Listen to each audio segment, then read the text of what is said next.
আমি মোহাম্মদ জাকির হোসেন, পর্তুগাল থেকে। আমি আজকে পর্তুগালের কিছু নিউজ নিয়ে আপনাদের মাঝে হাজির হয়েছি। পর্তুগালে বর্তমানে এশিয়ানদের যে অবস্থা, এগুলো খুবই খারাপের দিকে যাচ্ছে। কেননা পর্তুগালের গভর্নমেন্ট, যে বর্তমান গভর্নমেন্ট আছে, তাদের চোখে আমরা ইমিগ্রেন্টস খুবই একটা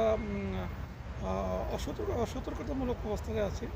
কেননা বিভিন্ন কর্মকাণ্ড এই পর্তুগালের পরিবেশ এবং অবস্থাকে একটু পরিবর্তন করে দিতে বাধ্য হয়েছে। কিছুদিন আগে আমাদের এখানে একটা প্রোটেস্ট হয়। গভর্নমেন্ট পুলিশ তারা আমাদের মার্তিমনিস নামে একটি বাঙালি এলাকা আছে, এটা মোটামুটি সবারই জানা। সেখানে একটি ঘটনা ঘটে, এটা 2-3 মাস আগের ঘটনা। সেখানে বাঙালি পাড়ায় একটি রেড পড়ে। পুলিশের কাছে তথ্য থাকে যে সেখানে কিছু চোরা কারবারি আর মাদকের ব্যবসা হচ্ছে এবং প্লাস কিছু অস্ত্র আছে, যে কারণে পুলিশ সেখানে চেকিং বসায়।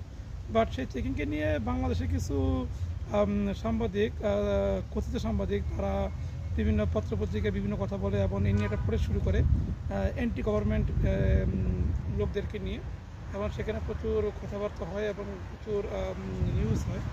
সেক্ষেত্রে বাংলাদেশের যে প্রতিনিধিত্ব করেন এই বিষয়গুলো নিয়ে, সেটা গভর্নমেন্টের চোখে আসে। তো গভর্নমেন্টের কথা হচ্ছে গিয়ে যে আমাদের দেশের পরিস্থিতি, আইন শৃঙ্খলা বজায় রাখার জন্য যেটুকু করা দরকার সেগুলো আমরা করব। বাট যে নিউজটা বাংলাদেশি সাংবাদিকগুলো করেছে এখানে, যে আমাদের ঝুঁকাবেন না, আসলে সেই নিউজটা তো ঝুঁকানোর জন্য ছিল না। সেই নিউজটা ছিল একটা সাধারণ চেকিং। সেই চেকিংয়ের উপরে শুরু করে যে কিছু তথ্যগুলো প্রকাশ করা হয়েছে এই দেশের গণমাধ্যমে, যে কারণে গভর্নমেন্টের নজরে আমরা চলে আসি এবং আমাদের খুবই হেনস্থার শিকার হতে হচ্ছে। তো এই বিষয়গুলো নিয়ে বর্তমান সময় পর্যন্ত আমরা খুবই একটা ভীতিকর অবস্থার মধ্যে আছি।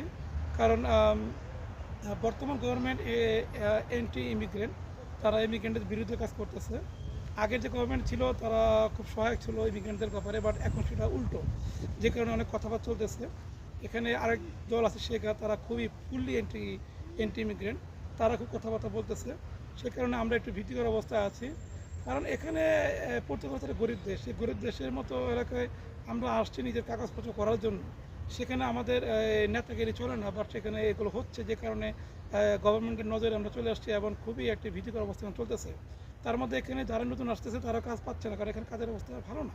সেক্ষেত্রে কে কাকে বোঝাবে, সে লোকটা এখানে নেই। কারণ এখানে দেশে যারাই কথিত সাংবাদিক এবং লিডার আছে, তারা এখন পা গুটিয়ে চলে যাচ্ছে। কারণ গভর্নমেন্ট পুরোপুরি আমাদের বিরুদ্ধে চলে গেছে, বিশেষ করে বাঙালিদের বিরুদ্ধে। এবং তারা এই ইন্ডিয়া পাকিস্তান তাদের কোনো দোকানে তারা আক্রমণ করতেছে না, সার্চ করতেছে না। স্পেশালি তারা বাংলাদেশের যে দোকানগুলো, সেখানে তারা সার্চ করতেছে, বিভিন্ন রকম তথ্য পাচ্ছে কি। কারণ অনেক কিছু এখানে করতে গেলে অনুমোদন নিতে হয়, যেগুলো অনুমোদন ছাড়াই বাঙালিগুলো কাজগুলো করতেছে। ট্যাক্স পেতে শুরু করে আপনার ওই গোডাউনে থাকা, এগুলো সব কিছু তারা করতেছে, যে কারণে এগুলো নিচে চলে আসতেছে এবং খুবই একটা ভীতিকর অবস্থা চলে গেছে। আর এই দেশের যে পারিশ্রমিকের যে বিষয়গুলো, টাকা পয়সার যে বিষয়গুলো, এখানে একেবারে নাই চাকরিতে আমাদের বেতন খুব কম। আর বাঙালিদের ওখানে কাজ করলে বেতন আরও কম পাওয়া যায়, যে কারণে জীবন পুরো একটা হতাশাগ্রস্ত হয়ে যায়। অনেকেই মারা যাচ্ছে এখানে, স্ট্রোক করে মারা যাচ্ছে বিশেষ করে। কেন? কারণ তারা এত লক্ষ টাকা করে খরচ করে, 20-22 লক্ষ টাকা খরচ করে তারা আসতেছে, বাট তারা কাজ পাচ্ছে না। তারা মেন্টাল ডিপ্রেশনে চলে যাচ্ছে। এইসব বিষয়গুলো নিয়ে পর্তুগালে তেমন নিউজ হয় না, যে কারণে আমার আজকে আসা এবং এই নিউজটা করা। তো আমরা যারা বাঙালি কমিউনিটি আছি, এশিয়ান যারা আছি, তারা এখনই সতর্কতামূলকভাবে আমাদের অবশ্যই ভালোভাবে চলতে হবে, গভর্নমেন্টের রুলস মেনে চলতে হবে এবং গভর্নমেন্টের আইন মেনে চলতে হবে। সেগুলো যদি আমরা ফলো না করি, তাহলে আমাদের ভবিষ্যতে আরও অন্ধকার অবস্থা দেখতে হবে। কারণ ইতিমধ্যে গভর্নমেন্ট পাসপোর্টের ব্যাপারেও 5 বছরের জায়গায় 10 বছর নেওয়ার জন্য প্ল্যান করতেছে। এমনিতেই আপনার সমস্ত রাস্তা বন্ধ, এখন যারা ওয়ার্ক বেশি নিয়ে আসতেছে তারাও কাজ পাচ্ছে না। এই বিষয়গুলো নিয়ে সবার দৃষ্টি আকর্ষণ করাটা উচিত। কারণ যারাই এখানে আসতেছে তারা তাদের কোনো কাজের কোনো অভিজ্ঞতা নেই, এবং কাজের অভিজ্ঞতা ছাড়া যখন তারা আসে কোনো কাজ তারা পায় না এবং হতাশায় ভুগে। কোনো লোক হয়তো বা ব্যাংকের মাধ্যমে আসছে, ব্যাংকের টাকা লোন নিয়ে আসছে, জায়গা জমি বিক্রি করে আসছে, তারাও তাদের এই টাকাগুলো অ্যাফোর্ড করতে পারতেছে না, যে কারণে সবাই খুব বিপদের মধ্যে আছে। তো আমার এই সাপ্তাহিক যে রিপোর্ট দেওয়ার একটা মাত্রই কারণ, যে সবাই আমরা সতর্কতামূলকভাবে এই দেশে আইন শৃঙ্খলা মেনে চলার চেষ্টা করি। কারণ আমরা মানুষের নজর চলে আসছে, এখানে পর্তুগিজ লোক যারা স্থানীয় আছে তারা একসময় আমাদের খুব পছন্দ করতো, কিন্তু এখন বিভিন্ন কর্মকাণ্ডের কারণে তারা এখন সেগুলো পছন্দ করতেছে না, বিধায় তারা আমাদের বিপরীত হিসেবে কাজ করতেছে। তো সেই হিসাবে আমরা সতর্কতামূলকভাবে চলি এবং সবাই সাবধানে চলি এবং এদেশের আইন মেনে চলি। এখন গভর্নমেন্ট যদি কোনো রকম কোনো সার্চ করে কোনো এলাকায়, যে এটাকে আমরা বিরোধিতা না করে তাদের সাথে আমরা সহযোগিতা করি, সহযোগিতা করে তারাও খুব খুশি হবে। আইন শৃঙ্খলা বজায় রাখার জন্য এগুলো দরকার।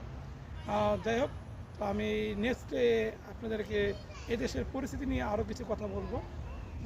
আসসালামু আলাইকুম, আমি জাকির হোসেন, পর্তুগাল সংবাদদাতা, সোশ্যাল মিডিয়া 24 থেকে বলছি। আসসালামু আলাইকুম।